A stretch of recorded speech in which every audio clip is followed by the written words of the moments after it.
यह कहानी नवलपुर गांव की है। यहाँ लोग बहुत ही ईमानदार और मिलनसार थे। इसी गांव में अर्जुन और मोहित नाम के दो दोस्त रहते थे। अर्जुन बहुत मेहनती था, जबकि मोहित थोड़ा सुस्त और आलसी था, इसलिए वह अपने खेतों में ठीक से काम नहीं करता था। वाह अर्जुन, मैंने सुना है कि इस साल तुम्हारी फसल बहुत अच्छी हुई है। हाँ चाचा, इस बार मेरी फसल बहुत अच्छी हुई है।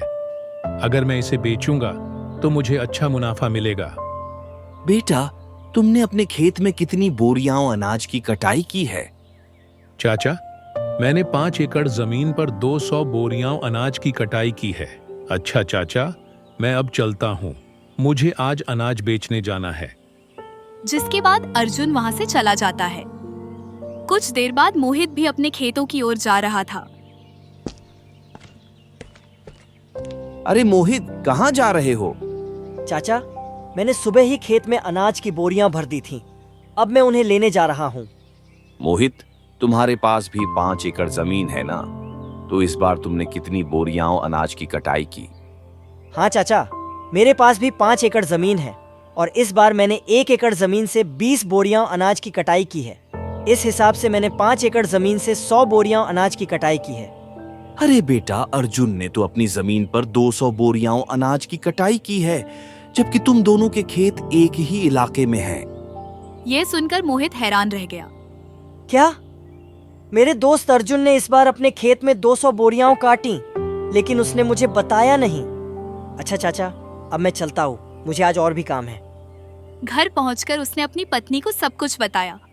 मैं जानती हूँ कि तुम्हारी फसल क्यों कम हुई है, क्योंकि तुम अपने दोस्त की तरह मेहनत नहीं करते। जब तुम्हारा मन करता है तभी खेत में जाते हो। अगर ऐसा ही रहा तो हमारा गुजारा कैसे होगा? इसमें मेरी क्या गलती है? मैं जो कर सकता हूँ वही करता हूँ। अब तुम ही बताओ, और क्या करूँ? आज तुम अपनी जमीन बेच दो और अर्जुन के खेत के पास वाली जमीन खरीद लो। अगर अर्जुन के पास 5 एकड़ जमीन है तो तुम भी उतनी ही जमीन खरीद लो। अर्जुन से कहो कि अब हम दोनों मिलकर 10 एकड़ जमीन पर साथ काम करेंगे और जो मुनाफा होगा बराबर बांट लेंगे। हाँ, तुम ठीक कह रही हो। मैं कल अर्जुन से बात करूंगा। जितना मैं उसे जानता हूँ वो मना नहीं करेगा। अगली सुबह मोहित अर्जुन के पास गया। कैसे हो अर्जुन? तबीयत ठीक है ना तुम्हारी? मैं ठीक हूँ भाई, तुम बताओ सुबह सुबह कैसे आना हुआ? हम दोनों बचपन के अच्छे दोस्त हैं। मैं सोच रहा था कि अपनी जमीन बेचकर तुम्हारे खेत के पास वाली 5 एकड़ जमीन खरीद लूं। हाँ भाई मोहित, खरीद लो, ये तो बहुत अच्छी बात है। मुझे भी एक अच्छा पड़ोसी मिल जाएगा। मगर अर्जुन, अगर तुम्हें आपत्ति ना हो तो हम दोनों मिलकर खेती करें।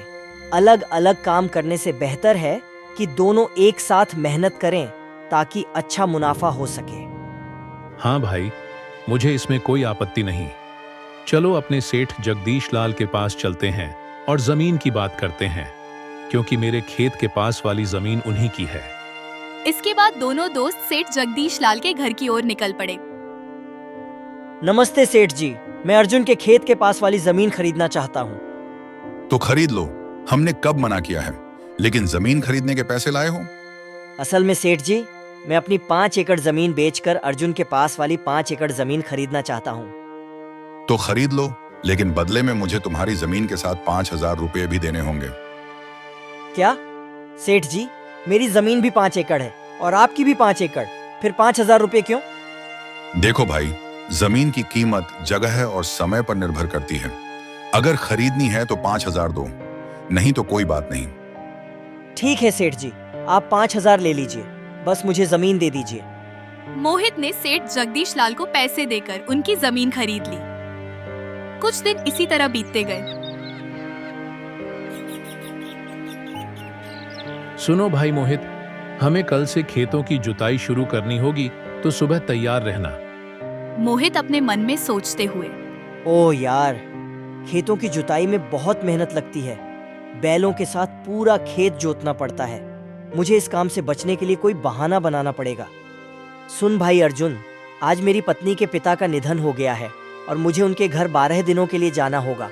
अगर मैं वहां नहीं गया तो यह अच्छा नहीं लगेगा। हाँ भाई मोहित, यह तो सही बात है। वो तुम्हारे पिता समान हैं। तुम जरूर जाओ। मैं तुम्हारे हिस्से का काम कर लूंगा। बेफिक्र होकर जाओ। मुझे लगा था तुम राजी नहीं होगे। तुम वाकई मेरे बहुत अच्छे दोस्त हो। मैं 12 दिन बाद वापस आकर तुम्हारे साथ खेतों में मेहनत करूंगा। मोहित अपने ससुराल चला जाता है। अर्जुन काम में लग जाता है लेकिन चिंतित रहता है। सुनो जी, आप इतने परेशान क्यों हैं? क्या हुआ? कुछ नहीं। मोहित अपनी बीवी के साथ उसकी माँ के घर गया है और खेतों में बहुत काम है। तो इसमें परेशान होने की क्या बात है? मैं तुम्हारे साथ खेतों में काम करवा दूंगी। अगले दिन से अर्जुन और राखी खेतों की जुताई में लग जाते हैं। कुछ दिनों बाद सुन भाई मोहित, बारिश के दिन शुरू हो गए हैं, तो मैं सोच रहा हूं कि हमें दोनों को बारिश के पानी के बहाव के लिए एक रास्ता बनाना चाहिए। अगर हम ऐसा नहीं करेंगे तो खेतों में पानी जमा हो जाएगा। लेकिन भाई अर्जुन, मुझे आज बहुत जरूरी काम है। क्या हुआ? ऐसा क्या काम आ गया है? मैं बताना भूल गया। मुझे अपनी पत्नी को शहर में डॉक्टर के पास ले जाना है। वो पिछले 2-3 दिनों से बहुत बीमार है। ठीक है भाई, तुम जाओ। मैं आज तुम्हारा सारा काम संभाल लूंगा। वाह, उसने मेरी बात इतनी आसानी से मान ली। मेरे हिस्से का काम भी करने के लिए तैयार हो गया। हम दोनों मिलकर खेती करेंगे। ये आइडिया वाकई मेरे लिए फायदेमंद साबित हुआ, वरना मुझे सारा काम अकेले करना पड़ता। क्या सोच रहे हो भाई? कुछ नहीं, बस यही सोच रहा हूँ कि सारा काम तुम्हारे भरोसे छोड़कर शहर जाना ठीक नहीं लग रहा, लेकिन जाना तो है ही। चिंता मत करो भाई, मैंने कहा ना, यहाँ का सारा काम मैं देख लूंगा। रात को अर्जुन और राखी घर पर बातचीत कर रहे होते हैं। सुनिए जी, मुझे तो अब साफ लग रहा है, जब आपके खेत में काम नहीं होता तब आपका दोस्त मोहित घर पर रहता है, लेकिन जैसे ही काम आता है वो कोई न कोई बहाना बनाकर शहर चला जाता है। मेरा शक सही है, वो जानबूझकर काम से बचता है। तुम ये क्या कह रही हो? तुम मुझे और मेरे दोस्त को लड़वाना चाहती हो क्या? वो मेरा बचपन का दोस्त है। वो मुझे कभी धोखा नहीं दे सकता। आप मेरी बात मानते नहीं है, लेकिन देखना, कुछ दिनों में सच्चाई अपने आप सामने आ जाएगी। कुछ दिनों बाद फसल तैयार हो जाती है। मोहित, चलो, आज हमें फसल काटनी है, क्योंकि शाम को मुझे अपनी बीवी के साथ साली की शादी में जाना है। अगर आज नहीं काटी तो कल से फसल खराब होना शुरू हो जाएगी। हाँ भाई अर्जुन, चलो आज फसल काटकर बोरियां भर लेते हैं। दोनों खेत में जाकर पूरी फसल काट लेते हैं और बोरियां भरते हैं। ठीक है मोहित, अब सारी फसल के बोरे भर गए हैं। शाम हो गई है तो मैं शादी में जा रहा हूँ। तुम इन बोरों को बैलगाड़ी में भरकर घर ले जाओ। जब मैं कल लौटूंगा तब हम इन्हें बाजार में बेच देंगे। परेशान मत हो भाई, जब मुझे काम था तुमने सारा काम अकेले किया।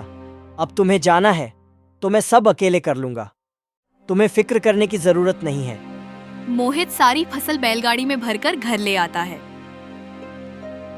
आपने सारी फसल यहाँ क्यों लाई? बाजार में क्यों नहीं बेचा? भाई अर्जुन साली की शादी में गया है, वो कल सुबह लौटेगा।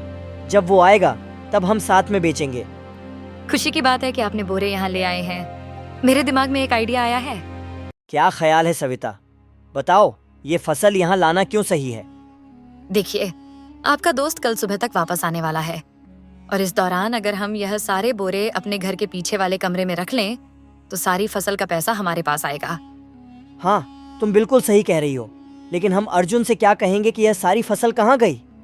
चिंता मत करो, जब अर्जुन कल सुबह फसल लेने आएगा तो कहना कि सारी फसल घर के बाहर रखी थी और पता नहीं कौन उसे चुरा कर ले गया।